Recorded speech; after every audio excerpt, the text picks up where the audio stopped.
श्री भजनलाल शर्मा की कार्यशैली और योजनाओं के चलते कैसे प्रदेश की हर विधानसभा में आमजन को राहत मिल रही है।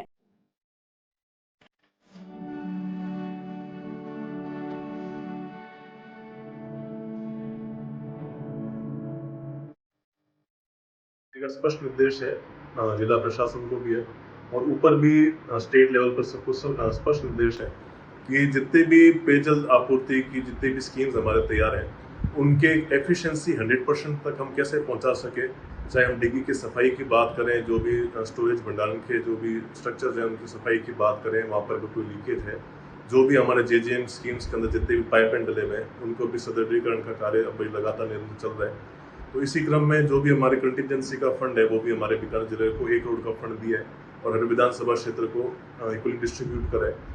और साथ ही साथ हर एक को जितने भी सरकारी अधिकारी कर्मचारी उनको खींच के बात कही हुई है कि किसी भी प्रकार से जनता के पेयजल आपूर्ति में कहीं भी कोताही नहीं बरती जाए।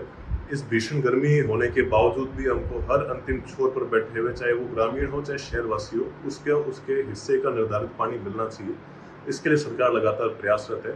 तो हमारे क्षेत्र के अंदर जैसे मांग थी, हमारे कोलायत विधानसभा क्षेत्र के अंदर सरकार ने इस बजट के अंदर 58 करोड़ रुपए का आपके कोलायत और गजनेर वाटर वर्क स्कीम के अंदर हमको 58 करोड़ की वित्तीय प्रावधान हमें करें, जिसकी डीपीआर भी बन रही है। और साथ ही साथ हमारे कोलायत के कस्बे के आसपास के गांव से कोलायत कोपर मड कोटड़ी इनके लिए भी तकरीबन 11 करोड़ की वित्तीय व्यवस्था करी है। साथ ही देशनो कस्बा जो बहुत बड़ा कस्बा है, माता जी का स्थान भी है, वहाँ पर भी 9 करोड़ की व्यवस्था करी है। तो निश्चित रूप से आगे आने वाले समय के अंदर जो भी सरकार ने खुद की बात रखी है वो धरातल पर उतार के दिखाएगी। और इस सरकार की सबसे मुख्य विशेषता मुझे ये लगी, चाहे हम पुराना कोई भी इतिहास निकाल के लिया है, जैसे पिछली सरकार का ही अपन देख ले कांग्रेस गवर्नमेंट का, उन्होंने घोषणाएं तो बहुत कर दी होगी, अनगिनत घोषणाओं कर दी, पर उनकी घोषणा एक भी धरातल पर पहुंच नहीं पाई। उनकी घोषणाएं मात्र चुनावी मुद्दे के आधार पर हमको दिखे। परंतु इस बार मुख्यमंत्री जी की विशेषता है, अगर हम बीकानेर की बात करें, राजस्थान की बात करें, तो जितने भी पहले बजट के अंदर घोषणाएं थी उन सब की क्रियान्विति कैसे हो सके उसको सीएम साहब खुद पर्सनल लेवल पर मॉनिटर करते थे। हर अधिकारी को, हर कर्मचारी को ये था कि हमको कैसे ना कैसे करके प्रथम बजट घोषणा की जितनी भी घोषणा उसको धरातल पर उतारना है। जैसे उसमें जमीन अलॉटमेंट का मामला हो, वहाँ पर डीपीआर बनाने का मामला हो, उसका टेंडर प्रक्रिया, वो सारी पूर्ण हो चुकी है। और इस प्रकार से अगर हम लगातार चलते रहे, अगर आप देखेंगे कि पिछले जुलाई अगस्त के अंदर ही बजट था, अब वापस 8-9 महीने के बाद फिर बजट आ गया।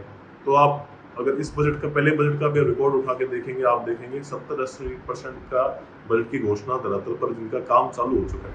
तो निश्चित रूप से हम खुद आश्वस्त है, जनता भी आश्वस्त है कि हमारे माननीय मुख्यमंत्री जी के दिशा निर्देश के अंदर हम एक सशक्त और मजबूत राजस्थान बनाएंगे और जो आगे आने वाली गर्मियां हैं उसके अंदर हम जनता को बढ़िया सुविधा उपलब्ध करा पाएंगे। मुख्यमंत्री श्री भजनलाल शर्मा के निर्देशों के चलते पीएचईडी अधिकारी बिजली विभाग के अधिकारियों से समन्वय बनाए हुए हैं ताकि पीक लोड के कारण बिजली ट्रिपिंग फॉल्ट आदि की स्थिति में भी नलकूपों की विद्युत आपूर्ति बाधित ना हो। इसके साथ ही भजनलाल सरकार ने पेयजल संबंधी समस्याओं के समाधान के लिए राज्य स्तर एवं जिला स्तर पर कंट्रोल रूम भी स्थापित किया है।